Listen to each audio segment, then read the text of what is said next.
带你侦查事件真相，掌握政局变化。观众朋友你好，欢迎持续加入新闻大白话，我是主持人谭英文。节目一开始来介绍今天的特别来宾，首先是前立委邱毅，主持人好，大家好，以及前空军副司令张延廷。议论好，大家好。好，稍后前驻纽大使介文吉也会加入我们的现场。好，我们先带大家来关心到的就是今天的国际大事，川习两人终于见面了。好，为什么用终于呢？因为算是睽违9年，两人再次的见面。好，我们看到川习会在今天早上算是重头戏登场就在人民大会堂。好，微博热搜、百度热搜、今日头条通通是3大热搜，代表全世界跟全中国大陆的民众有多关注我也非常关注所以全程观看直播。好，我们看它的热搜第一名就是习近平举行仪式欢迎川普访华。好，习近平呢，在这个2个人面对面座谈的时候特别有给媒体拍了一段，就讲到中美关系稳定是世界的利好，双方合则两利，斗则俱伤，应当做伙伴而不是对手，那互相成就，共同来繁荣。那川普的回应说我跟习近平关系极佳，两人互动融洽，在遇到困难的时候愿意一起合作解决问题。那两国遇到问题也会致电给习近平，或者习近平会致电给川普，迅速解决问题。跟习近平做朋友是他的荣幸。那美中将会前所未有的好关系。好，抱歉，因为我们有这个特别掐了一段这个川普跟习近平的对话，我们带大家来听一下。You and I have known each other now for a long time. In fact, the longest relationship of our two countries that any president and president has had. And that's, to me, an honor. We've had a fantastic relationship. We've gotten along. When there were difficulties, we worked it out. I would call you, and you would call me. And whenever we had a problem, people don't know. Whenever we had a problem, we worked it out very quickly. We're going to have a fantastic future together.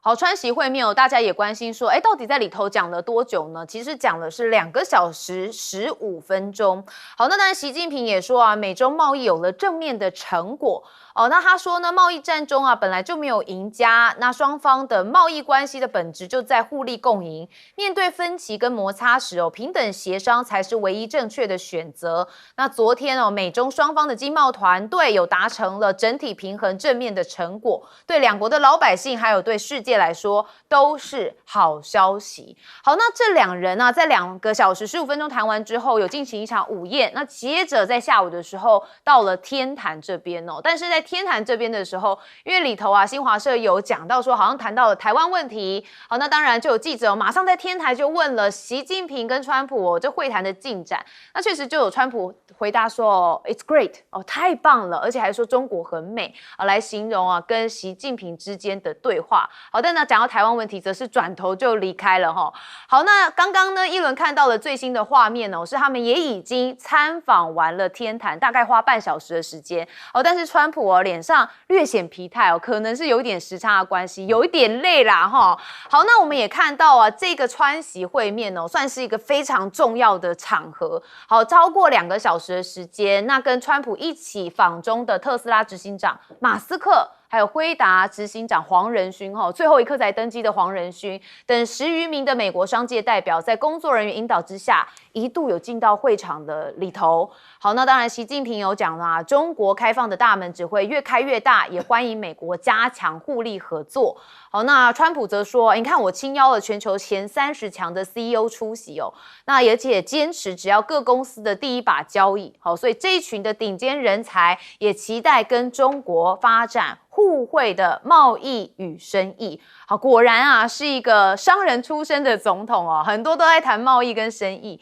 那黄仁勋跟马斯克是要接美中贸易的任务吗？好，有人的讨论是这样，因为一度进到了会场。那我们要关心一下这一次他们迎接这个川普接机的阵仗其实川普昨天就已经到达北京了。好，我们看到他们的这个接机阵仗包含中国国家副主席韩正、美国驻中国大使庞德伟。伟、中国驻美大使谢峰以及中国外交部常务副部长马朝旭都在机场接机。那就有人对比跟9年前2017年的那一次相比，当时2017年只有国务的委员杨洁篪接机，那随后习近平是在故宫高规格的接待。有人觉得这一次的接机排场比较大吼。好，那当然白宫这边也释出了中国官方接待川普排场一段30秒的影片。那大家看一下这段30秒影片来得非常快，那当然就是要展现说这个中方在这个川普之道非常的周到，而且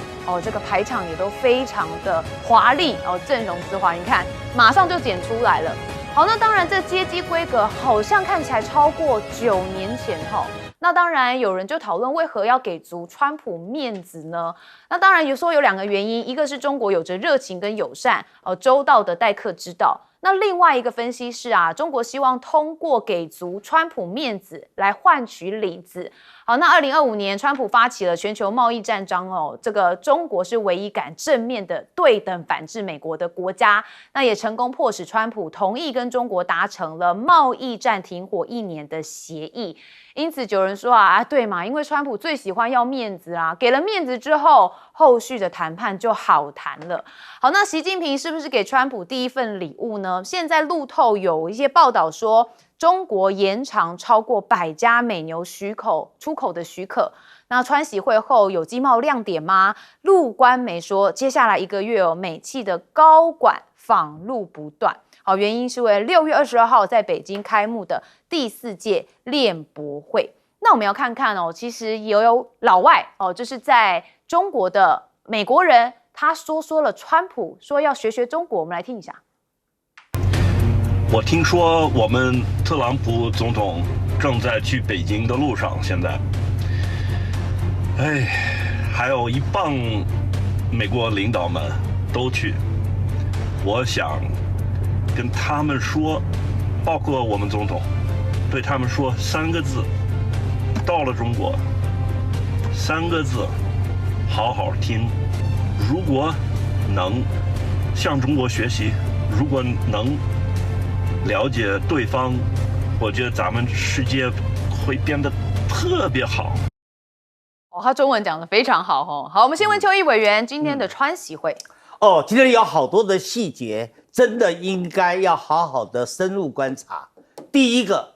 相对于9年前，这一次接机的规格、招待的规格都比9年前要高。刚才一轮说了，接机的这次是副主席韩正，相对于9年前是杨洁篪，可以说是高了1级。更重要的是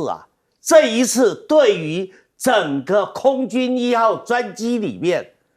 这个美国的川普团里面的成员还有大小之别的顺序，是经过了精致的研究。大家如果发现下旋梯的时候是川普在前面，他第一个，你记不记得排第2个、第3的是谁？是川普的老二，他的2儿子 Eric 夫妻。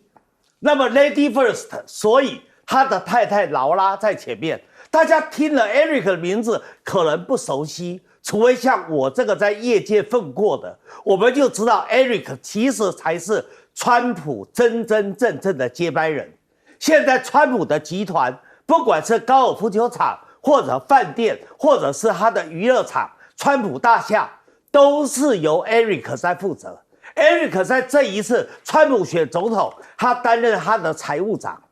而他的老婆劳拉更厉害，他是负责共和党的整个组织的工作，所以这2个人才是川普未来准备让他接班的。而至于老大，大家熟悉的这个小唐纳德，小唐纳德因为太高调了，完全不受控。那老三呢？老三巴伦就长得很帅，200多公分那个巴伦。巴伦基本上年纪太轻，还没有到可以上台面的阶段。好，所以这一次是第一次川普让 Eric 能够上了台面亮相。你注意，Eric 后面紧跟着他的是谁？马斯克。马斯克实在太厉害了，他也知道押宝要押在谁的身上，然后下了旋梯，不是跟韩正照相吗？你看看马斯克紧紧连着那个有小络腮胡的那个就是 Eric， 所以他紧紧连着 Eric， 然后下面才是谁？下面才是卢比欧，然后卢比欧的后面再隔2个才是黄仁勋，而中间有一个是 Eric 的好朋友，就是拉里·芬克，也就是大家熟悉的贝莱德公司的总裁。川普讲了，他带来这个商贸的大团或者叫天团，都要1把手、2把手、3把手，他还不要。那一开始因为不准备谈这个 AI 晶片的问题，所以没有把黄仁勋摆进来。那后来发现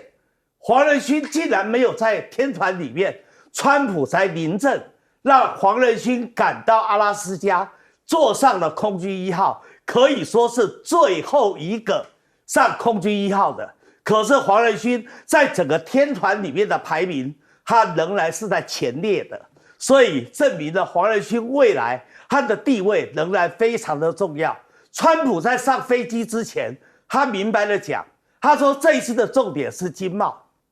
他认为现在中东的媒体谈了很多，说会伊朗换台湾，但是依川普的说法，他心里所想的应该是经贸换台湾。那么到底有没有谈到具体的台湾的问题，我们现在还不知道，因为双方之间的新闻稿都还没有出来。是，但是这一次的会谈非常重要，最后一句话，郑丽文看了这一次的接待，一定非常的高兴。为什么？因为他们川习会的地点在人民大会堂的东大厅。东大厅大家很熟这个名字吧？就是郑丽文跟习近平见面，就在东大厅。所以东大厅的规格大家可想而知了，也可以想象郑丽文受到的礼遇之高。好，介大使怎么看？我想这一次的峰会两边都希望把这个气氛营造的是一个非常好的气氛，是因为对于这个美国的方面来讲，川普现在在国内的问题很大，而且他在国际上也怎么讲，也陷入了这个两伊战争这个泥淖里面，所以他需要一点好的讯息出来。那所以川普在出发前就说2个 super powers。就是说，美国是所谓的超级强权，中国也是说超级强权，所以他要让全世界、让美国人民跟全世界人民看他跟另外一个超级强权关系是很好的，因为这2个超级强权加起来的 GDP 超过全世界 GDP 1半，所以这个是非常非常大的力量啊。那川普会认为说，把跟这个中国大陆关系把它稳定，然后呢互相合作的话。那对内对外对他都有利，所以我觉得川普是，你看他在致辞的时候中国人民伟大，中国是伟大，这个讲了多少个伟大？对，伟大的领导人，对他讲了非常多个伟大，可见他很重视这一次的去大陆访，而且他把美国现在这些所谓的最重要的企业的领袖都带去了，那会带去绝对不会让他们空手而还。那中国大陆事实上的话，虽然没有说美国很伟大，可是强调说美中2大国如果能够合作的话，不仅对彼此是好事，对全世界也好事。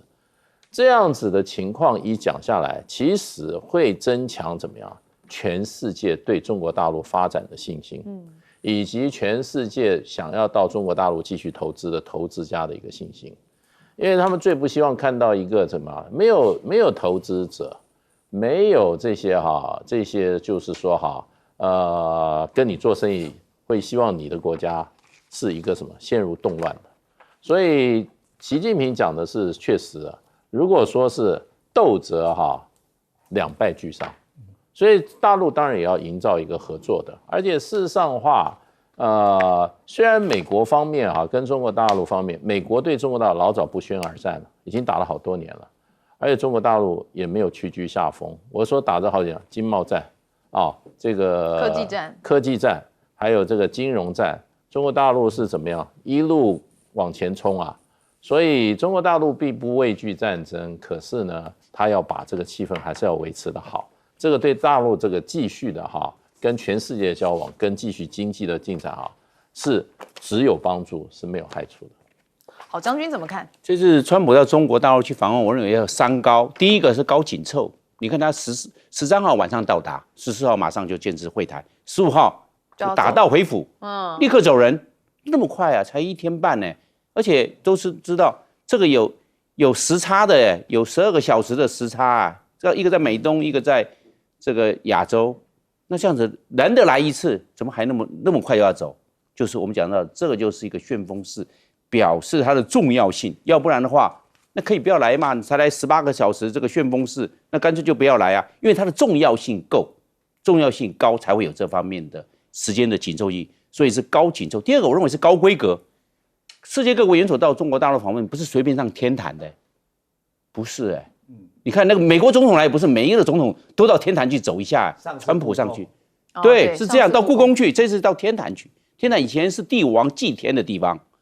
换下这是最高的规格了，那什么上万里长城那都不算什么，那去万里长城太多了。换下这个重要性来了，这个高规格表示中国大陆非常非常重视川普去访问，所以这是高。第3个我认为是高瞩目，因为他带了那么大的这些工商这个企业团体、商业团体，这经济的重要性出来了。美国在现在非常重视它的经贸发展，因为美国国债高了嘛，39兆的国债，它是包袱重不重？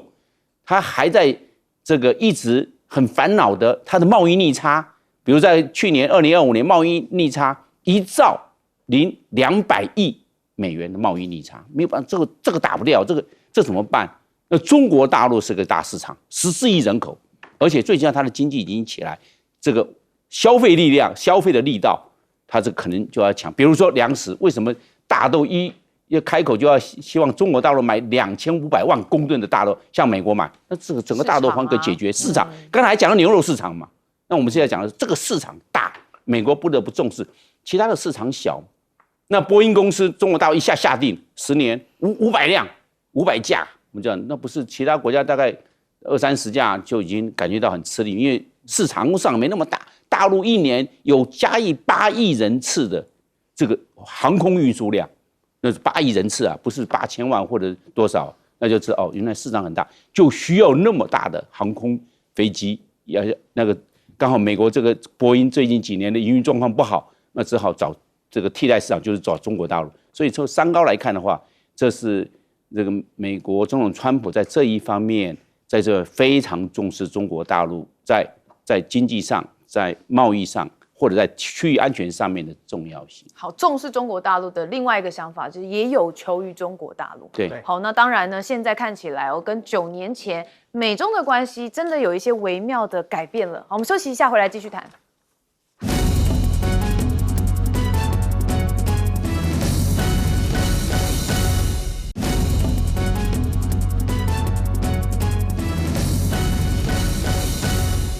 好，我们刚刚也讲到，其实这次川习会蛮多细节的，那也包含的是这一次这美国的战争部长赫格塞斯也随行。好，观众朋友你知道吗？其实这蛮罕见的因为54年来第一次有这个国防部长随行跟美国的团体到了中国。上一次是在1972年的时候，当时是尼克森访中的时候有带国防部长，那后来访中的美国总统都没有，所以这次别说是蛮罕见的好，那这个赫格塞斯习近平你看到他们也有相互的握手。那他是跟着川普一同搭空军1号专机到北京。那现在呢，也看到回顾2017年北京川习会时，当时的中央军事委员会联合参谋部的参谋长李作成是唯一在场的解放军将领。好，那这一次赫格塞斯去的时候那当然就有一些专家讨论说北京可能就会安排他们的国防部长董军来参与川习会之间的会谈。那消息人士说，董军跟赫格塞斯也可能在川习会的场边举行一个独立的双边谈判。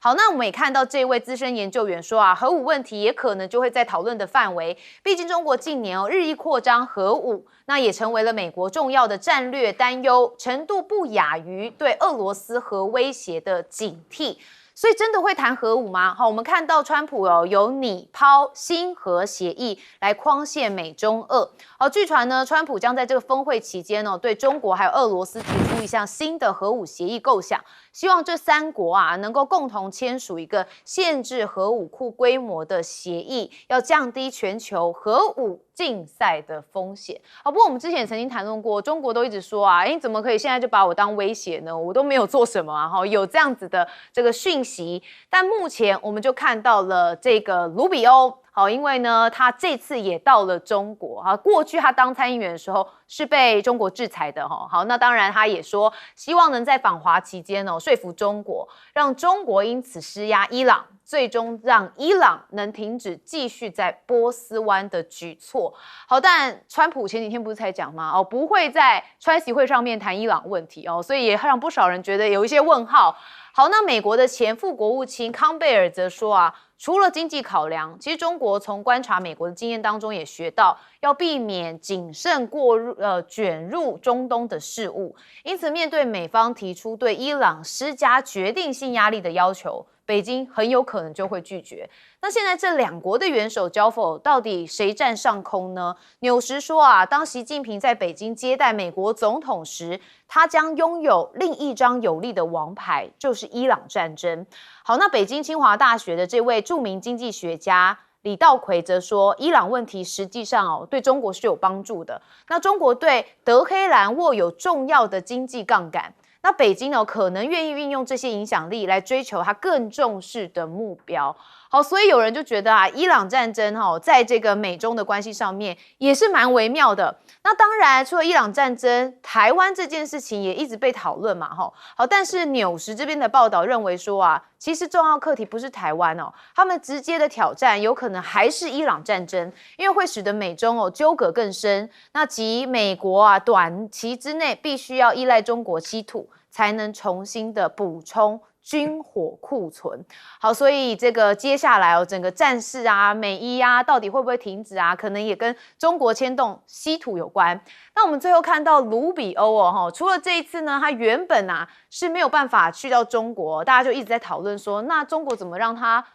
进去呢？我们看到其实有福斯新闻的主持人汉尼在之前就曾经问过卢比欧说，你认为中国是我们最大的地缘政治对手吗？卢比欧说是这既是我们面对的最大地缘政治的挑战，也是我们必须妥善处理的重要关系。他说，为了避免战争，维护世界和平跟稳定，我们必须妥善处理这些冲突。好，那到底卢比欧怎么进去中国的？其实有发现，中国这边把他的姓改了。从卢变成鲁夫的鲁，仿中了好，那当然就是说为这件事情来做解套啦，蛮有趣的。好，但是卢比欧在空军1号上面穿的衣服也颇有趣的你看到他这张衣服。这个衣服像谁？就是当时委内瑞拉的总统马杜洛不是他也被抓之后穿的衣服是一模一样。好，那当然就被贴出来了那当然这个呢就会被中国大陆的网友说你根本就在对我们中国挑衅。还有人说这个是一定要想办法来怨怼回来好，那现在这整件事情呢，川习会旁边还会有一些幕后的花絮啦。那我们当然还是关心到赫格塞斯访中。好，那这当然也有重要的这个政治讯号。我们先问介大使怎么看？当然了，这是算是比较少见的例子那因为双方是为了友好，那见这些事情谈事情要谈成一些事情，那么把国防部长带去，我觉得基本上也是要解决一些可能或者已经现存的这些冲突的问题。双方先把这个线接起来。你说外交关系里面什么经贸什么这个邦交这个的层次跟它的敏感度都低于军事外交。军事外交是国与国交往之间最高层次的、最敏感的区域，所以我觉得他这次一下上纲到这么高那我觉得是去解决问题的，而不是去怎么讲呢？不晓得是谁主动那不过有一个议题绝对是跑不掉的。川普事实上公开讲，他说我这次到这个北京去会跟习近平主席谈美国对台军售的问题。所以这个对台军售主管的话，基本上就是 Hexas 他主管这种军售的。虽然美国的军售其实是这样，美国的军售大部分在谈的时候都是国防部在谈，可是最后你知道谁决定？最后是国务院决定，国务院有否决权。这是美国就变成就是说，跟中国大陆常常讲，就是说党指挥枪，也就是说所有的军事作为必须要符合政治的原则。那谁掌握对外的政治？国务院。可是呢，问题就是现在川普的政府上其实不管是国务院有权，还是这个战争部有权，还是有权我觉得那种传统的想法，我都不认为不足为训，只有川普一个人有权。那我觉得这个军售问题可能他牵涉比较多那他就叫 Hexas 也去，那顺便可以跟中国大陆的军方像董军他的对手来交换一下意见。不过这个美国这个是属于战争部，可是就美国的分工的话，他的真的所谓的军政，他这个作战指挥各方面参谋总长联席会议权力应该是更大。不过在川普的这个整个的这个现在的美国政府架构上，这些都不见得是真的不过我觉得这次赫克塞斯他有一个绝对跑不掉的一个任务，就是要跟大陆方面谈对台军售。这是川普已经公开说明了，对，所以呢也就变成就是说这个对台湾的影响蛮大的因为大概在谈台湾议题上面的话，那么有3个绝对是会谈的。第一个就是中国大陆要求美国方面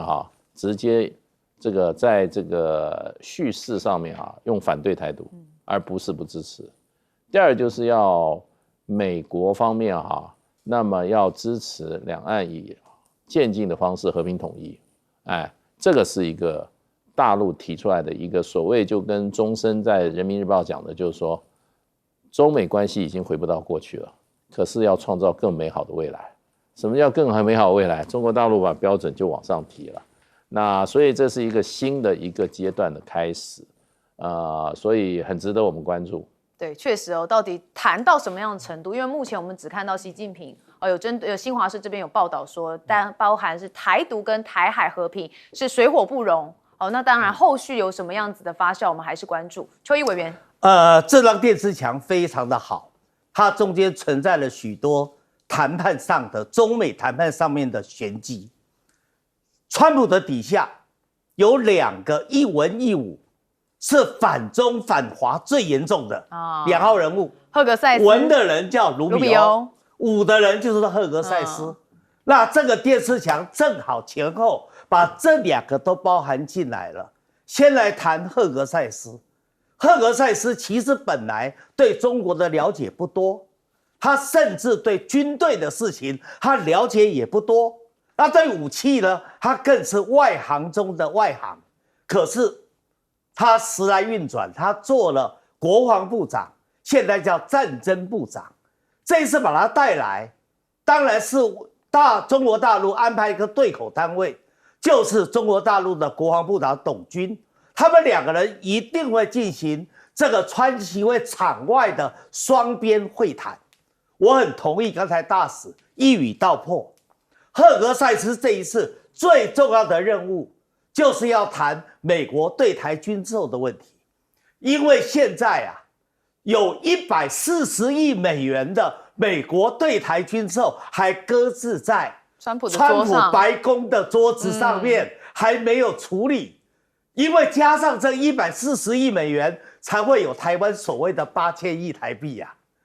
否则8000亿台币就没有任何的意义了。而这140亿台币140亿美元呢，依照1982年雷根给台湾的6项保证里面说，美国要给台湾军售，一定呢不需要跟北京先知会，先知会。可是你不要忘了川普上飞机之前，记者问他怎么讲的，他说这个问题他要跟习近平好好的谈一谈。很明显的，他已经踩了这一个雷根6项保证的红线啦。那委员，那卢比欧呢？接着卢比欧的问题卢比欧跟王毅在这段时间处得非常的好，卢比欧能够解套，能够以一个被中国大陆制裁2次的一个被视为典型的反华人士，他仍然能够获取。王毅是功不可没，他基本上的解释，除了把译名改掉以外，最重要的是，以前反华的言论是参议员卢比欧讲的，但是现在这个叫做国务卿卢比欧，国务卿卢比欧已经跟参议员卢比欧大为不同。啊，换身份了啦。好，将军怎么看？我认为这一次，川普带到战争部长赫格塞斯，我认为他是有3个议题要去跟中国大陆谈。第一个一定是军售问题，对台军售。对，因为中国大陆会要求按照817公报，但是美国有美国的看法，美国对台湾有6项保证，然后这样来谈的话，到底要怎么样去解决这个地方817公报跟6项保证是有矛盾的地方，而且非常的明显。这时候要谈要怎么样来解决军售的问题，所以这个是台湾最值得关注的就是军售问题。第二个，南海的议题，因为南海的菲律宾跟美国之间的美菲肩并肩演习啊，4月20号到5月8号刚落幕，刚好是针对的就是南海问题，也就是巴士海峡。那这方面，美国有他的看法，因为他有跟这个肩并肩啊，行之有年。那这一次的日本又加入，还派了1400位的那个海上自卫队来参演。换句话说，这一方面，美国对菲律宾的这方面的支持，然后菲律宾在南海这一方面有不平静，这些相关的这些动作，可能因为南海扯到之间军事上面的这种，我们讲到之间的互动，所以我认为这个南海的议题也会来谈到。第3个，我认为核武的问题，核武的问题我认为不是数量的问题，中国大陆数量是500个，但是美国将近5000个单位的核武数量，所以我认为不会去探讨数量，而是关心中国大陆核武发展的速度，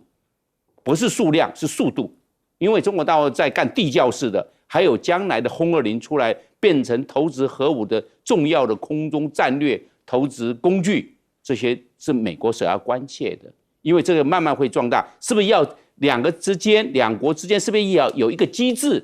对核武的管控，要及早要有一个方式来沟通，那是这个，而不是说要限制中国大陆的数量。然后中国大陆现在已经蓬勃起来，这些盖了那么多的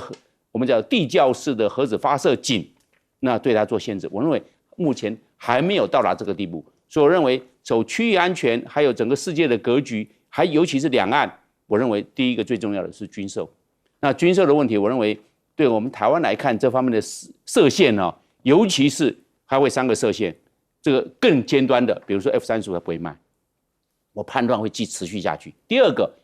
在攻击性的这一方面，美国也会设限，它也不卖。第3个，延迟交货，反正我继续延迟交货对台湾，我们的钱都付了，但对不起，你拿到之后啊，还有3年5年才能够拿到这些货，先付钱，然后在后面呢再做拖延。所以拖延战术可能也是美国对台的一个限制。好，不过两大国这互相的接触哦，也是印证了一句话：知己知彼哦，才能百战百胜哦。对双方来说都是这样。我们休息一下，马上回来。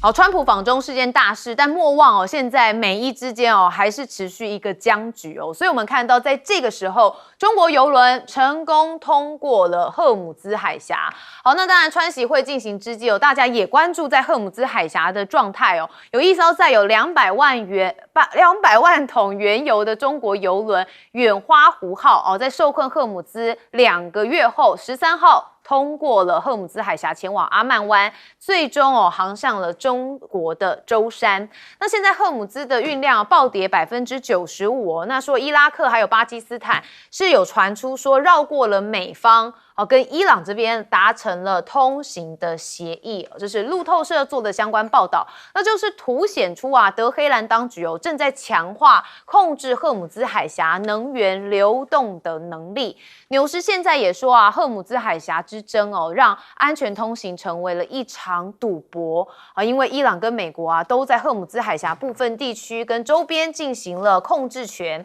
那因此确保商船即使是跟伊朗没有关联的商船的安安全通行仍然不透明，而且困难重重。所以可以看到海事的情报专家就分析说，这个地区的船只其实越来越多是在航行时不传输他们的位置讯号，好，就是希望能确保正常情况下水域安全的关键讯息。那也就代表伊朗现在还是能决定谁能过海峡，他还是把这样子的海峡的这个掌握在手上。好，那目前这访问中国前夕，其实川普有再度的威胁伊朗。所以如果没有办法达成协议，我们就会迎来毁灭性的后果。那赫格塞斯则是讨论到说，如果总统认为有必要，我们就会拥有采取行动一切必要的权限，而且无需国会授权就可以重启对伊朗的军事打击行动。好，那当然被认为还是在放狠话居多啦。那美国议员有引述一份国防部的报告说，华盛顿在伊朗战争当中其实损失蛮多架飞机的。这是美国资深国会议员有说，根据美国国防出版物的报道说，228开始跟伊朗交战，损失的是39架飞机。那赫斯特五角大厦到底有没有计算过这些飞机保留的成本？那这位赫斯特就是他们的首席财务官就说确实里头有一些费用，但是他用书面的方式来回复这个参议员，好说具体说明这费用是多少，因为你可以想象飞机维修的费用很难计算。好，但问题是现在美军打的这个708落，伊朗这边究竟如何有美国内部秘密的评估说其实伊朗的飞弹真正的实力是多少？也就是呢，因为川普常常对外宣称嘛，说伊朗的军力已经遭到毁灭性打击，但是有外媒披露说伊朗其实仍然保留70%的飞弹库存，还有机动发射车。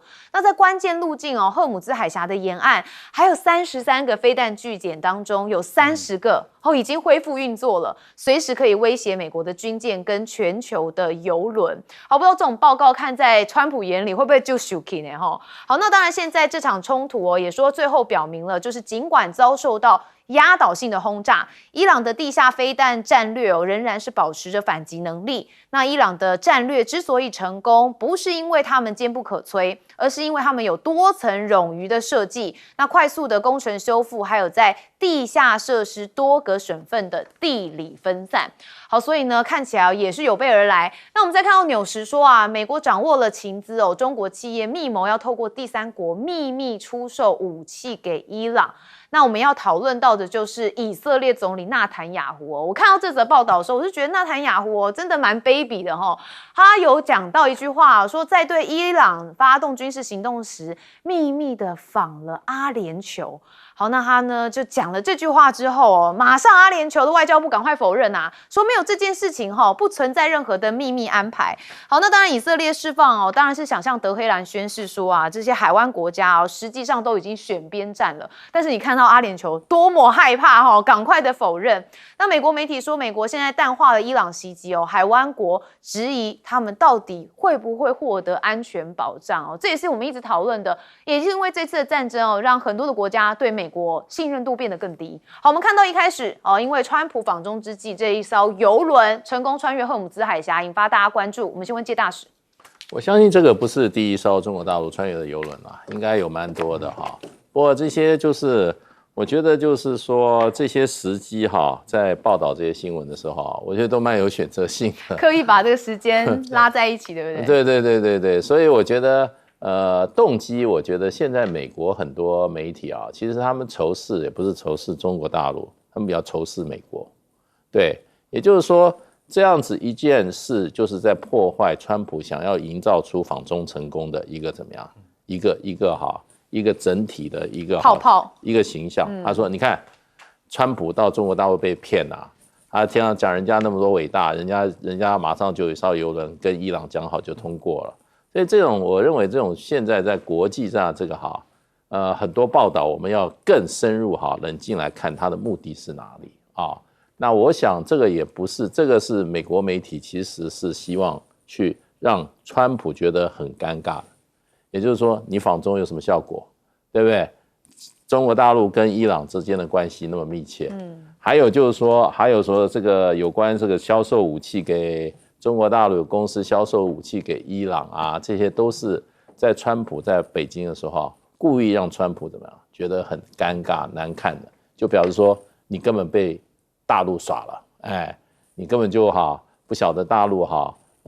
是怎么样在玩你，就这样的情况。所以你看现在这个国际政治本来它就是一个怎么讲，就是一个要保持自己头脑很清醒，看问题的时候，看讯息的时候，然后要有自己的判断。那你看这个内塔尼亚胡多厉害，他要拉人家下水，对啊，就可以立刻，可能他真的是去了，可是问题去的时候，人家那个要请你保密啊，他可能真的是说好我保密，可是这个时机他就立刻故意放这个话，那就是要把这个阿联酋拖下水，那让阿联酋跟伊朗之间的结走得更深，是，越来越远，这符合以色列利益。所以在国际政治上就变成各个领袖他为了自己国家的利益他可以不惜出卖所有跟他交涉的对手。可是纳坦雅胡可怕的地方是他个人利益又大于他的国家利益。对啊，那跟川普不是也蛮像的，国事访问带着儿子去谈生意，所以就是说现在就变成，其实我觉得西方社会还有他们对自己体制的这种过去认为他们是什么金科玉律，他的体制有多好，你现在看到美国的体制好吗？所以体制还是敌不过人治，那要看选对人，再好的体制然后呢你换了人做，对不对？那个杂货店也可以去做军火，对不对？然后呢小吃摊可以去做口罩，对，体制还是一样，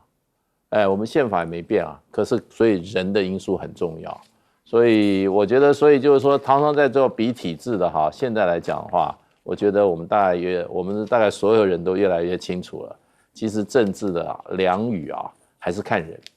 他基本上他是个人的所有的行为举止还有他的这个团体的行为举止才是影响众人的福祉最重要的。那美国现在这个情况之下，就看到美国宪法没变，制度没变。国家已经变成2个国家了。不过你可以看到整个世界不只是这个访中，还有伊朗的部分，大家还持续关注。我们问将军怎么看？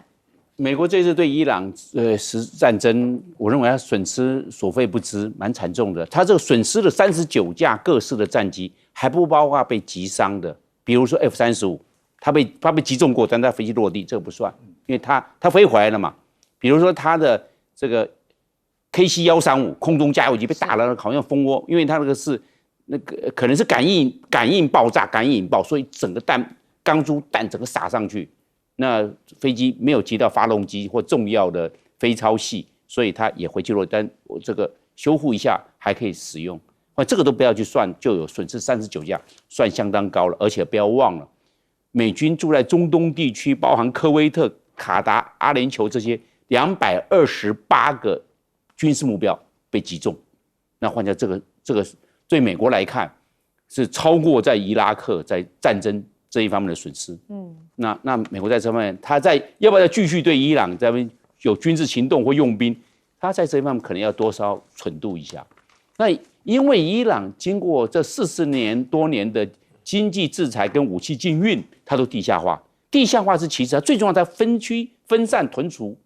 那这一分区分散，你炸的目标，美军很困难，到底这个地下的目标有没有摧毁，根本无从判读。你这人造卫星一看，里面的好还是不好，里面炸烂了还是没有炸烂，根本无从查证，太困难了。要不就后续用兵，不知道要用还是不要用，这是最困扰。因为地下化，将来战争一定要，为什么？因为精准都是精准武器啊，哪有不命中目标的？不是 GPS 定位就是北斗定位，一定非常精准的。你没有地下化，那你在地面上摆明就是要被摧毁的。那伊朗早就都地下化，所以美军都拿他没办法。那我们现在看的美军，我们看一下以色列，以色列多少架飞机被打到？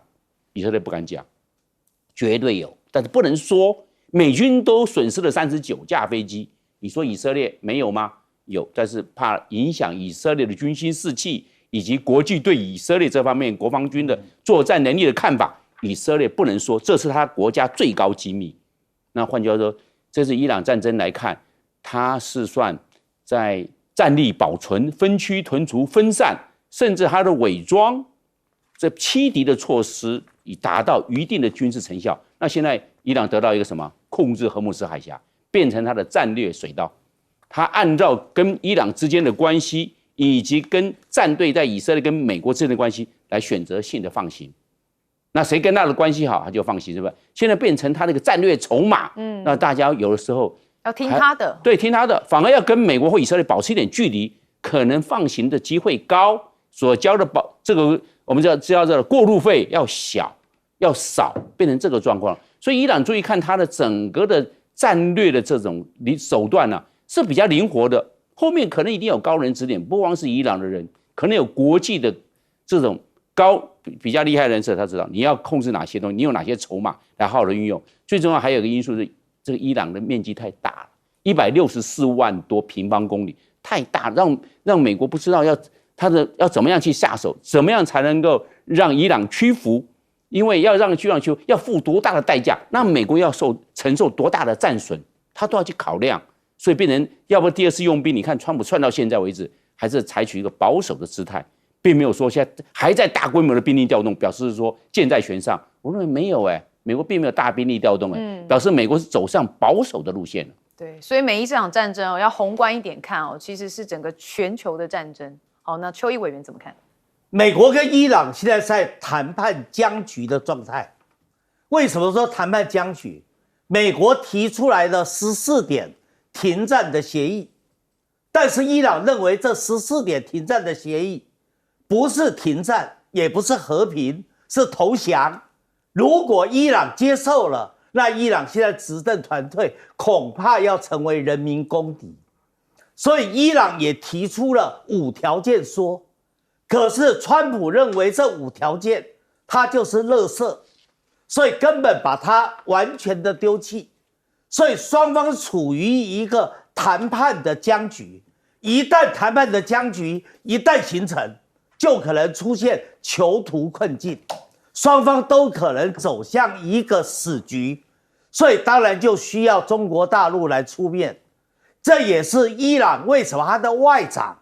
要在川习会以前风尘仆仆赶到北京见王毅的主要原因。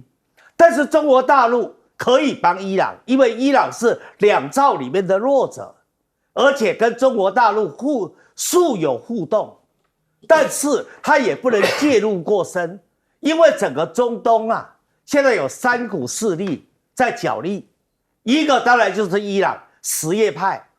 另外的2个，一个是逊尼派的头沙特，另外一个就是刚才一直谈到的已经脱离了 OPEC 石油输出组织的阿联酋。